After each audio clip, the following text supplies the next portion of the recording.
Welcome back to Ask Allison. Here's today's question. What self-defeating patterns do you see in people who are starting their practices? What should I be on the lookout for on a psychological level? Mhm. I love this question, obviously. So before we delve into the answer, I want to thank our sponsor. Therapy Notes has been sponsoring Ask Allison, and we really appreciate it. We've talked about them for years. You probably know their features by heart by now, but what really sets them apart is that they genuinely care about your experience.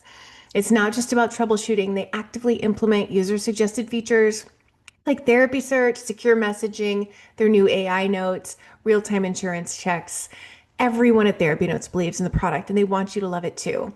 Plus, they're independently owned, which means no venture capital and no pressure to prioritize investors over customers.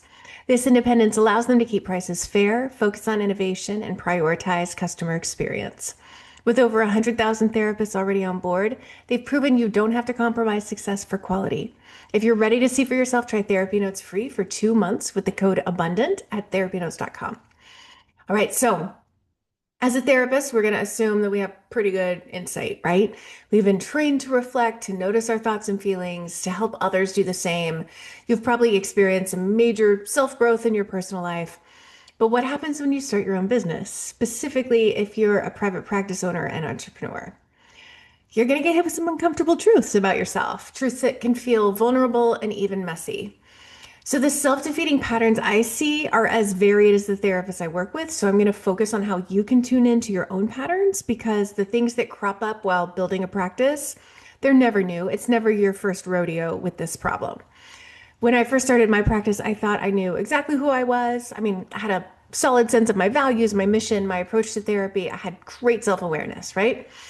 But going into business for myself taught me like a whole new level of that. It's kind of like you've been living in a house with some hidden rooms, and one day you open a door and there's this whole new room, this whole new part of you didn't know existed. Sometimes it's like being immersed in a therapy session with your exes and your family and every person you've ever felt self conscious around. It's awkward. But if you're feeling these things like the self doubt, the discomfort, the moments where you feel like you're really not good enough, I want to tell you that you're doing it right. Those moments of self doubt and vulnerability, they're a sign that you're growing. Growth is uncomfortable, it's messy, it's totally normal. Here's what I've noticed over the years. As we build our businesses and we expand into new roles, we come to face with our patterns, those subconscious ways of reacting and coping when we feel stressed or overwhelmed or insecure.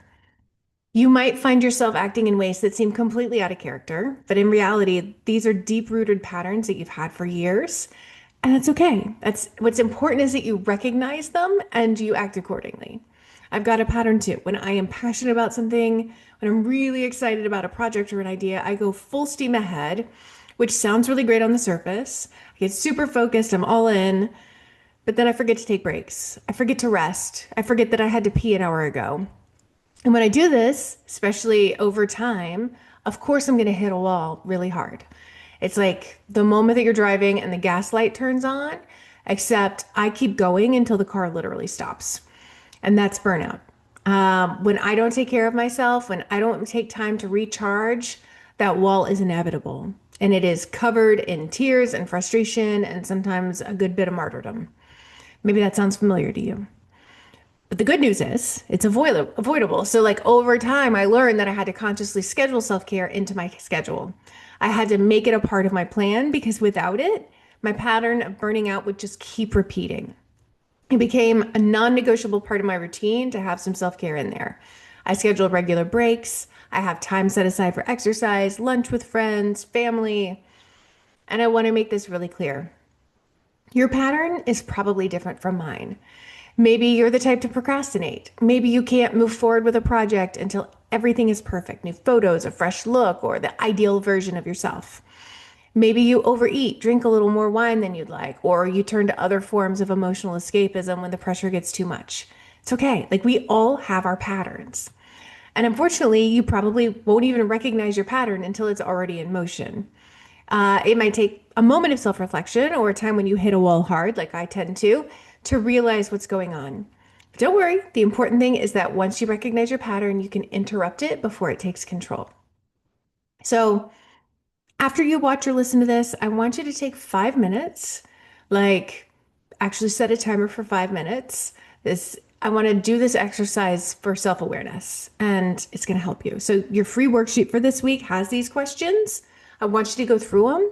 You can also listen, pause, write them, write out your answers, whatever works.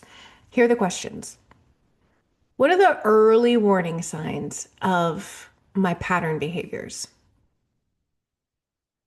What happens when I start to slip into that cycle? What works for me to break that cycle before it gets out of hand? And then here's the big one. Am I willing to do what works to stop the cycle? And that last question is tough. A lot of us, myself included, can come up with a million excuses to keep doing what doesn't work. We might think, oh, it's just temporary. I'll just power through. I'll deal with it later. But the truth is, it's that lack of willingness to interrupt our patterns that keeps us stuck. It keeps us from moving forward, personally, professionally, all of it. I see it in my clients. I see it in my students. I see it in my business owner friends. I see it in myself too. The good news is when you're willing to do what it takes to break that cycle, that's when the magic happens. That's when you start truly growing. So let's get practical here. If you're still in the phase of figuring this out, I want you to commit to scheduling these moments of self care and reflection. For me, it had to be something that was non negotiable. I put it in my calendar because I enrolled my calendar. If it's taking a walk, journaling, just sitting still for a few minutes, find what works for you, but don't leave it to chance. Being an entrepreneur takes resilience, and part of that resilience is knowing when to rest, when to ask for support, when to pull back so that you can continue showing up as the best version of yourself. These questions are written down for you in our free worksheet this week. You can just DM me the word sheets if you are seeing this in social, and you can just click the link if you're hitting the show notes in the podcast. I'll send you this week's worksheet along with a link to all the worksheets in the series. And these are designed to help you break through cycles, build a stronger, more balanced foundation for your business. All right. Thanks for joining me today. I will see you soon.